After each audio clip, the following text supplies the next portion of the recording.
Hello, my emotional wisdom community. My lives tend to revolve around concepts, ideas, realizations, struggles that people may be encountering around me.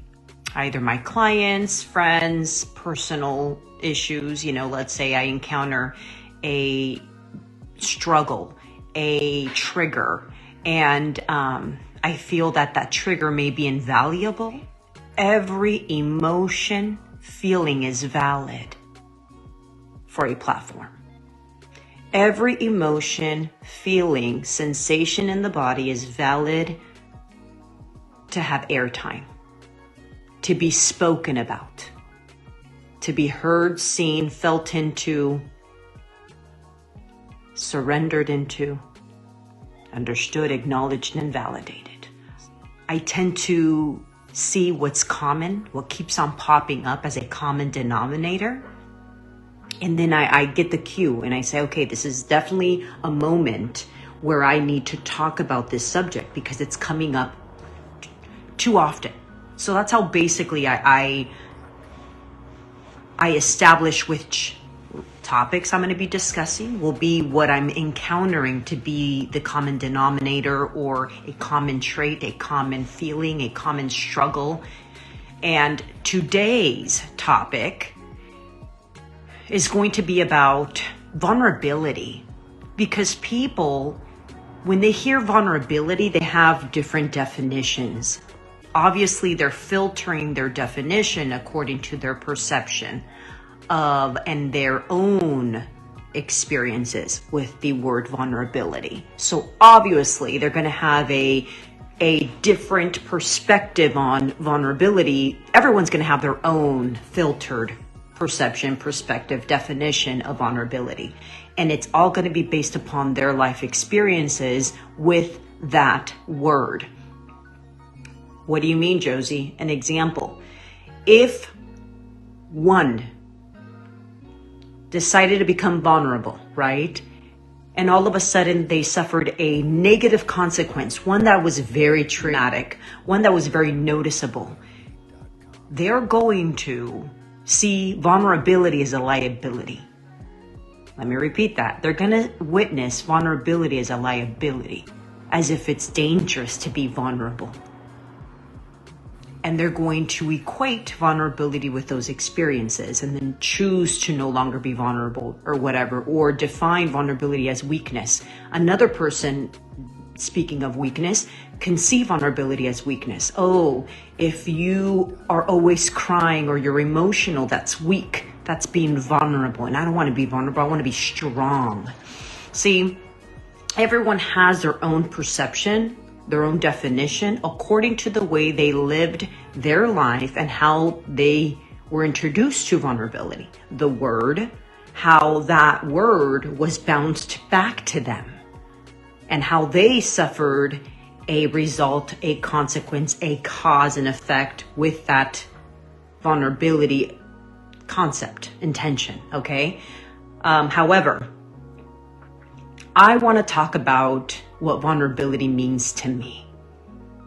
Vulnerability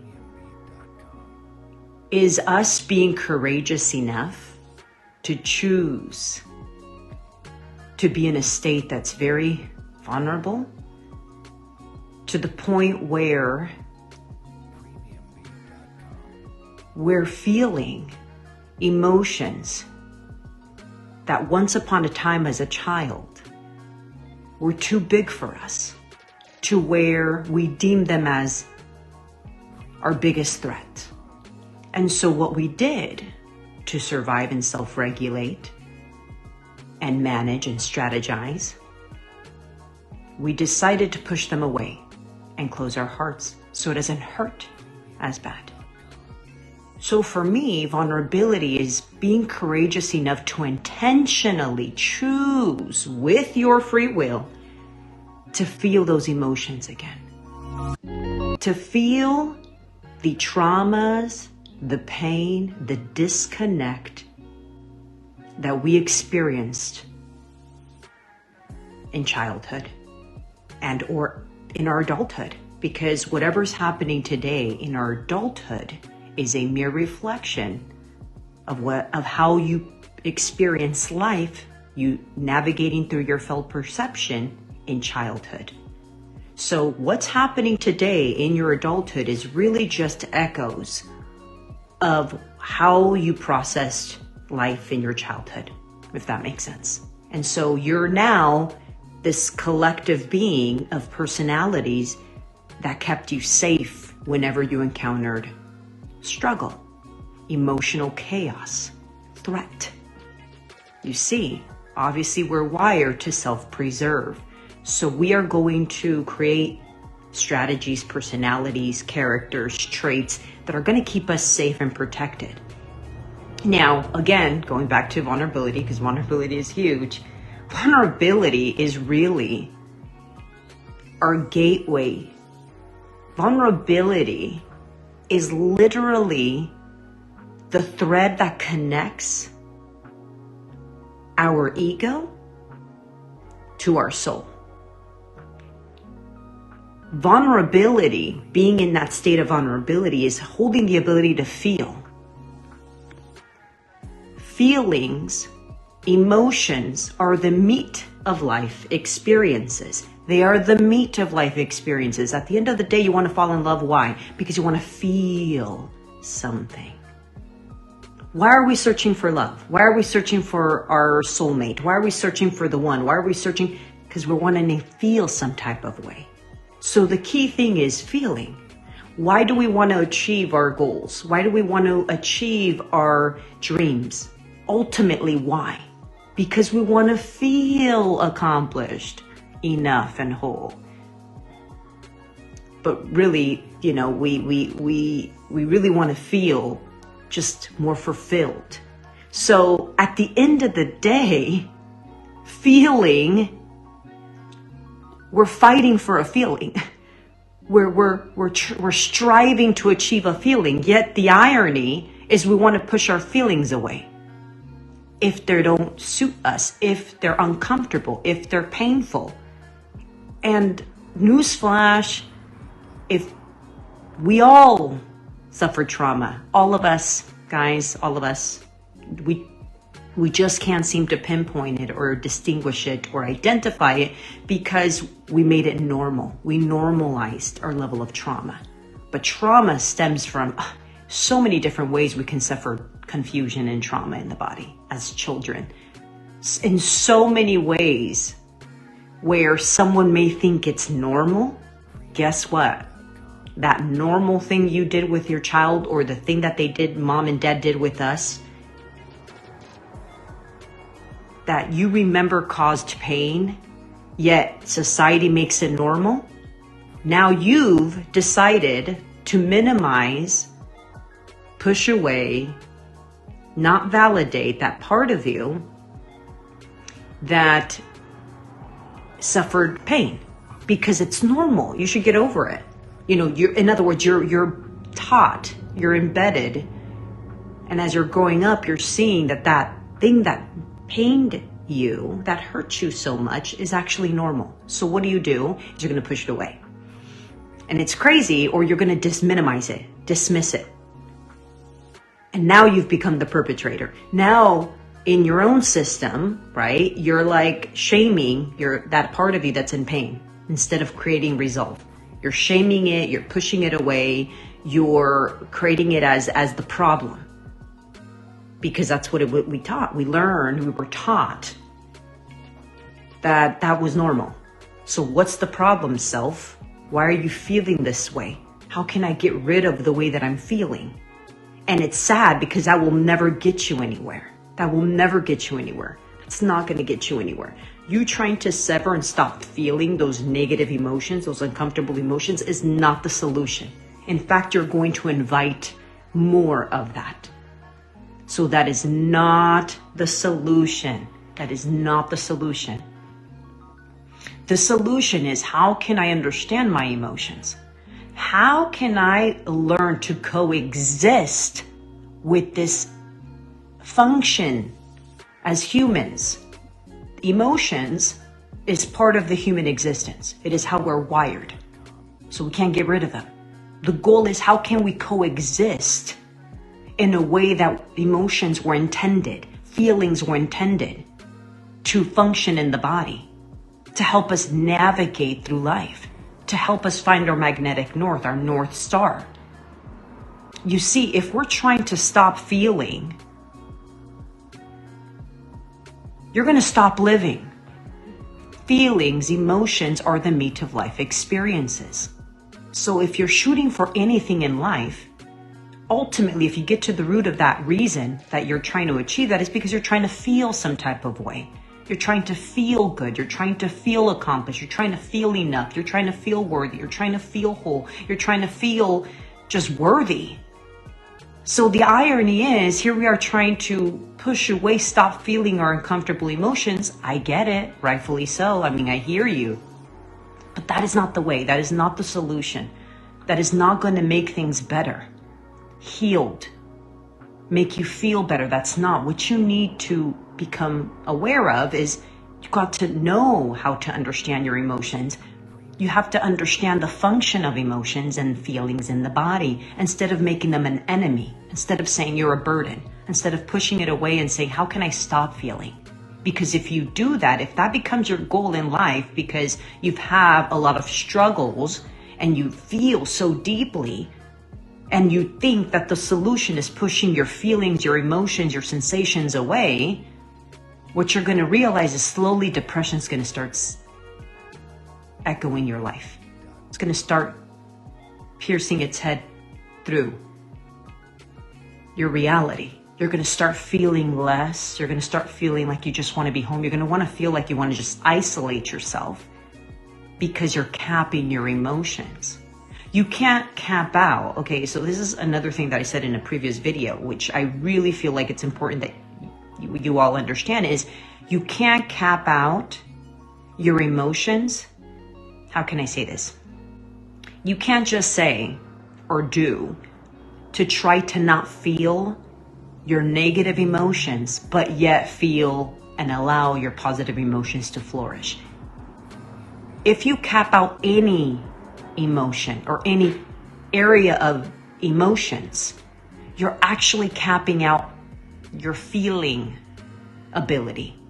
You're actually putting a cap to your level and your ability to feel. It's only becoming a detriment at this point, you see? See, if you say, oh, well, I'm allowing all my good emotions to flourish and to grow and expand, but not my negative ones. So I'm going to try to do my very best to cap, to suppress, deny, to put a cap on, to enclose all of my negative emotions. I don't want to feel those, but I want to feel my positive. Guess what? That doesn't work like that. It does not work like that. You're only setting yourself up for failure.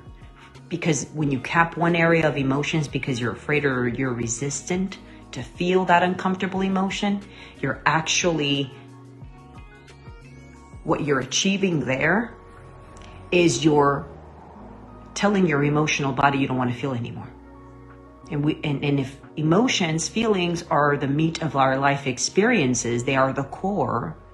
They are literally what helps us navigate through life. They're our internal compass, because they indicate if we like this or if we don't like this. It's emotions are playing a role. So if you're trying to minimize one aspect of your emotions, you're actually you're minimizing all. It's like it doesn't work like that. You can't just do one and then allow another to expand and flourish. It doesn't work like that. It may work for a baby bit, but the truth of the matter is you're capping all of your emotions. Essentially, your emotional sector, your emotion sector now is being bottled. And what happens is, again, like I said, you're not going to feel understood. You're going to feel isolated. You're going to feel alone. And then depression starts arising in the body, and it's going to be all bad. So going back to vulnerability, I invite people to start viewing vulnerability from a greater perspective, not from a limited perspective or a fear-based perspective. People, see vulnerability literally, like I said, as a liability from a very limited perspective. And we didn't grow up getting educated in the emotional sector about the emotions in the body and emotions and how that works and how they're so intertwined with the human, with our living organism slash ecosystem, right? No one taught us the function of emotions and feelings. We're so infantile, we're so immature in that area, we're so child, we don't have the maturity level. So the goal is for us to be able to gain awareness so we know what to do with the emotional sector. That is our internal guiding system. It is our internal guiding system. It is what speaks to us and tells us what we really want. It is, again, our emotions holding the capability to be vulnerable. It does not mean you're weak and you're always crying. I get it. When you become vulnerable and you allow true emotions to arise in the body, right, to come out, I get it, you're going to get emotional because now you're tapping into real feelings that never got resolved. You're tapping into real life sadness. I get it that that's what you're going to be met with if you're trying to run from your emotions, because most likely if you're trying to run from your emotions, you've had a hard childhood, or you never felt understood, or you felt isolated, or whatever the case may be. The point is for you, emotions were a threat. So when you start going back to becoming vulnerable, in other words, feeling your emotions, of course, you're going to cry, you're going to feel deeply, you're going to feel sorrow, you're going to feel pain in the chest, you're going to feel pressure in the chest, you're going to feel sensations in the stomach. Of course that it's going to be a very uncomfortable thing to do. But at the end of the day, when you do that, so much is happening through the process of you being vulnerable. Here's some of the few things that are happening. You're now allowing yourself to communicate with your soul. You're allowing yourself to communicate with all of your body. You're allowing yourself to communicate with your inner child, also known as your vulnerability and your nervous system. You're allowing yourself to communicate with the rest of your being, of who you are. Because right now, many of us have placed power to our minds. That's the only aspect we trust and we give our whole power to, is our mind, our logic, what we're seeing. When there's so much more to us, there's so much awareness and consciousness dwelling throughout our whole body, but we don't see it of value. The only thing we tend to see of value is our mind, what our mind is seeing, the patterns that they are observing, our mind is observing, and we give our whole power to that. Stuck in the past. So what am I saying? Again, when I'm saying we have to embrace vulnerability, I'm actually telling you that this is what you're going to achieve when you do this. When you get courageous and feel your feelings, and yes, they're going to feel uncomfortable. Because if you've been stuffing them, suppressing them, denying them, capping them out, putting them in a box and a vault away, of course that it's going to feel overwhelming when you start opening that vault. When you start allowing yourself to feel, of course you're going to feel emotional. You're going to feel like, oh, this doesn't benefit me. But it does. But it does. And there's steps. And the first way that it benefits you, as I was saying, is you're able to now create communication. You now have opened communication with your soul, with your essence, and with all your system. You're now communicating with the rest of you in the consciousness that dwells in your felt perception. That is a whole lot of a percentage that you were cut off from. So now you're opening dialogue for truth of how these aspects really feel. But what's sad is that we've become our authority figures or our parents telling us, you shouldn't feel bad. We minimize our pain. And we think it's ridiculous to feel jealousy or to feel left behind, to feel hurt. We actually judge ourselves. And now we've become the perpetrator inside of our own system. Now we're belittling, we're blaming ourselves, and now we're at war. Now you hear those voices and the tug of war happening. So another benefit to vulnerability, because the first one was now you're opening communication, right, to your soul. Now you're communicating with your soul. You're communicating with the rest of the consciousness that dwells in your felt perception, your nervous system, which is a whole lot of a percentage, mind you. Second thing that you're going to actually achieve is you're finally, as you're opening dialogue with the wounds inside of you, with the traumas inside of you, with the distortion inside of you. I like to call them, fractured, wounded, malnourished children. When you're finally communicating with those malnourished children, malnourished, crying children, now you get to hear their story. You get to understand what they're going to. You get to feel what they're feeling. They're no longer alone. Okay, so because if you're a whole system with many aspects of you, okay, that's something that's very important. I know I elaborate this on previous videos, so I don't want to go into that. But if you're a whole system with many aspects within you and parts and splits, now you're talking to the split that carries the wound, that carries the pain. And when you're doing that, you're choosing courageously to give it your presence. You're giving a presence, as I said, very important. You're feeling into it. You seek to understand it, and the goal is you're connecting with it.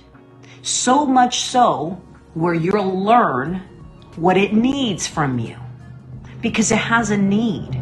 This wound, this distortion, this fragmentation has a need that never was met. That's why it remains fractured and in pain. And that's why it feels like the way that it does when you get vulnerable, right? It feels painful, it hurts, because it needs something. It needs something from you. And the only way we can give it what it needs is if we get courageous and dwell in that space. Get courageous to become vulnerable and let go and feel. And when you're feeling, eventually you'll get the memo, what it needs from you. And when you get the memo as in what it needs from you, you now then know what you need from others. You will then know by virtue of feeling, dwelling in your vulnerability and letting go. You get to connect with this aspect that has been severed, that's been segregated, ostracized within your system, that you've been pushing away because it's been the enemy. You finally get vulnerable and no longer treat it as the enemy. You treat it as if it's a worthy aspect of you that is seeking to be understood, validated, and heard, and felt into and given the missing experience. You're actually finally doing that, right? Then it will tell you, you will hear, you will learn what it needs from you, most importantly. Then you give what it needs. I will go into detail in another video and give you an actual example of how I do it within me.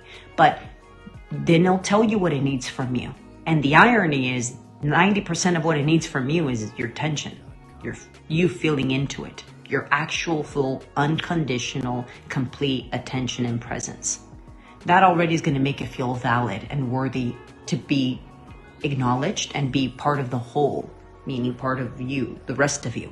So that's already going to be very therapeutic. And then thirdly, you can then turn around and tell those around you that matter what you need. You see, when you suffer a trauma and you realize how that trauma is replaying in your internal system / ecosystem, living organism that you are, when you understand it and you feel into it and you connect with it and you realize, ooh, that feels amazing, then you will know that that's how you want to feel around your friends. You will start hearing, share me with your friends, that part of you that's in pain. You will start hearing that part of you saying, share me with your friends. I want to be felt into with others as well. I want others to feel into me as well, not just you others. So essentially what I'm trying to say is that you'll know how to communicate with another and tell them what you need. Instead of you not knowing what you need, but you're moody, you're irritated, but you don't know what you need. You see, when you start knowing what you need emotionally and to feel better, to be in a better place, it requires you to go back into your emotional body, your felt perception, your nervous system, the very place people want to run for dear life. You cannot achieve resolve, sustainable, real resolution if you're running from your feelings. Because the feelings are the mere reflection of how you really feel about things. The mind is just the stories. You can try to tell your mind can try to tell you all day long X, Y, and Z, but your body, however it's responding, it carries the truth of the pain of whatever it is you're trying to not face, see, or validate, or feel into. So again, vulnerability is it is one of the most important things in the world right now. Us needing to be vulnerable, us needing to see vulnerability in value. In other words, we don't see value in vulnerability. We need to begin to see vulnerability be of value. We need to see vulnerability be of value. And the only way we can begin to be educated, self-aware, and realize that vulnerability is of value is to understand, unwrap how it's of value, right? Well, tell me, Josie, because what I'm hearing, someone that's wounded will say this, what I'm hearing is that you want me to feel my pain, and what does that do for me? What doesn't do much for me if I'm feeling that pain? See, it doesn't do much for you when you're feeling the pain in your vulnerability because you don't know how to interact with it.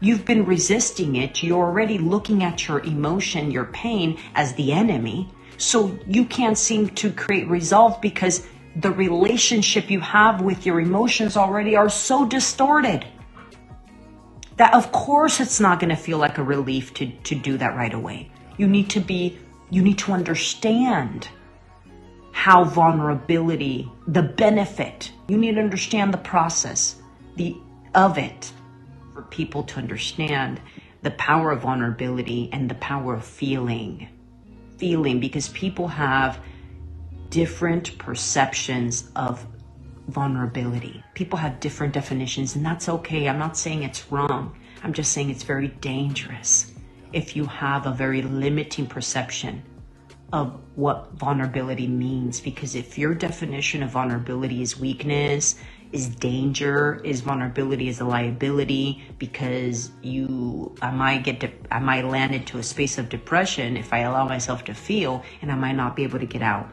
I get it, but that's not the full story. You don't know the full story. You don't know what you don't know.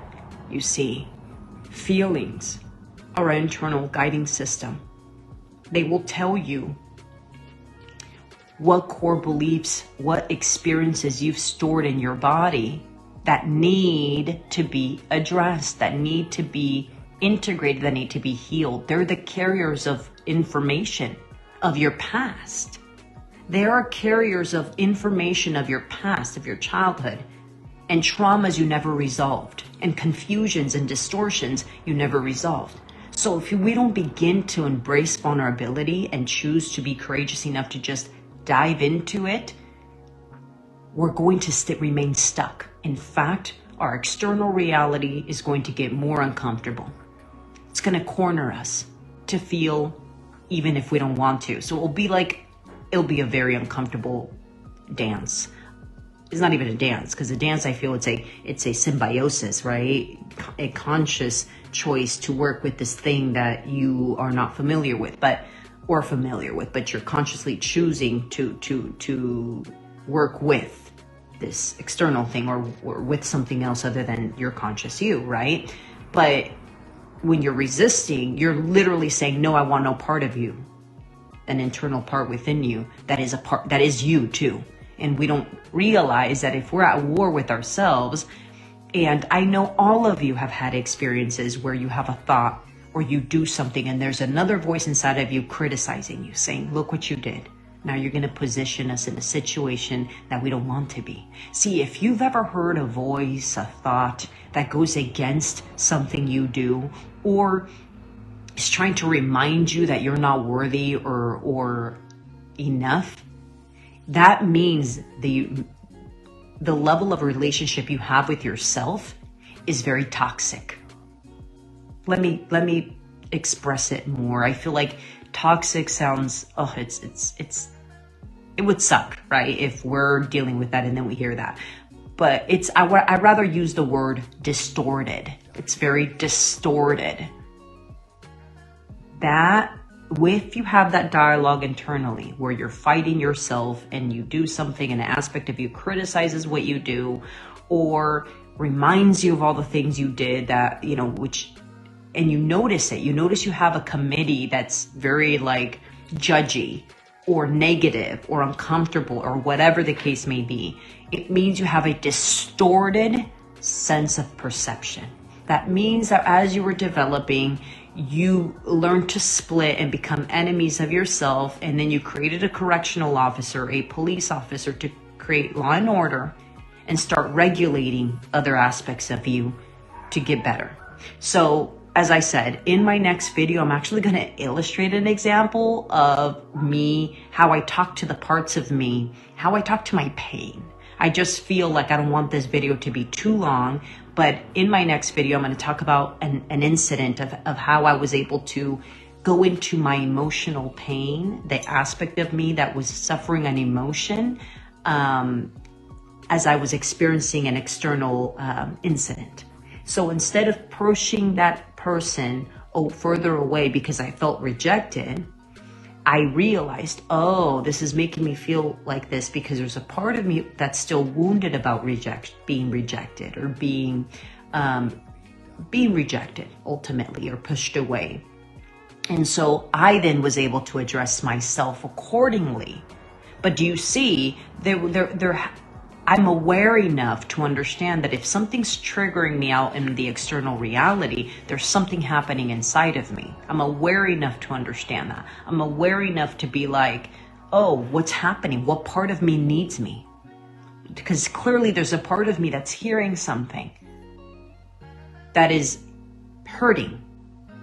And so instead of me pushing that external person away, what do I do is I turn around, I feel into the part of me that is saying, I feel rejected right now. And the way that I knew that a part of me still feels rejected and needs me is because of how I responded in the external incident. Hopefully that makes sense. Anyway, and I want to close.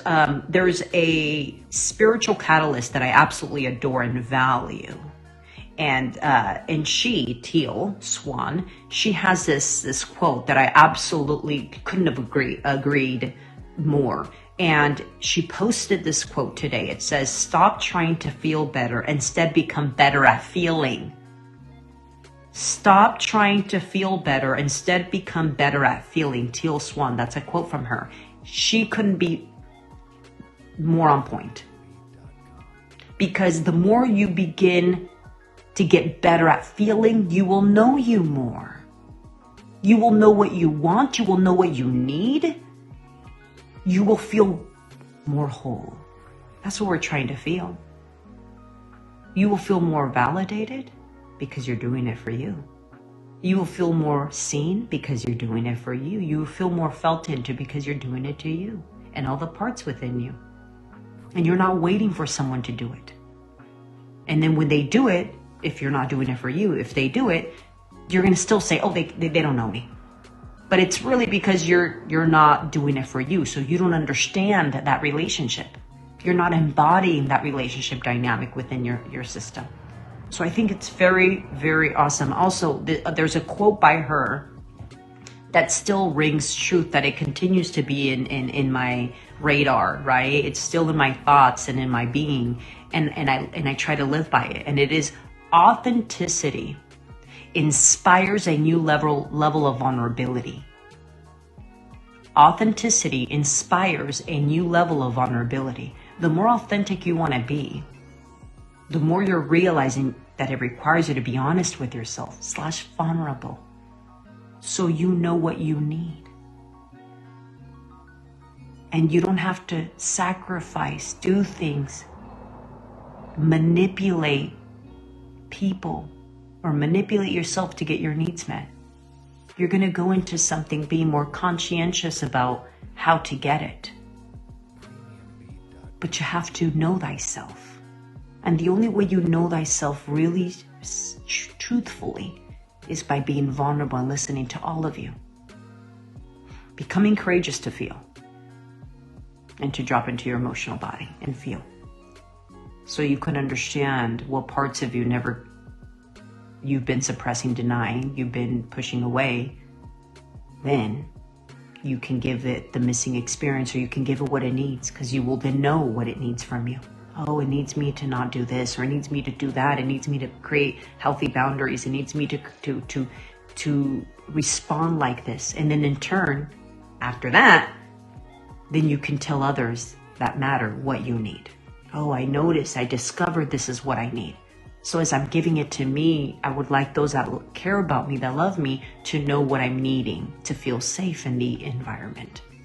I notice that I need to talk to myself like this to feel safe, because I noticed I uncovered that I don't feel safe whenever X, Y, and Z happens. So instead of pushing you away, I want to share with you what helps me feel safe, so you know.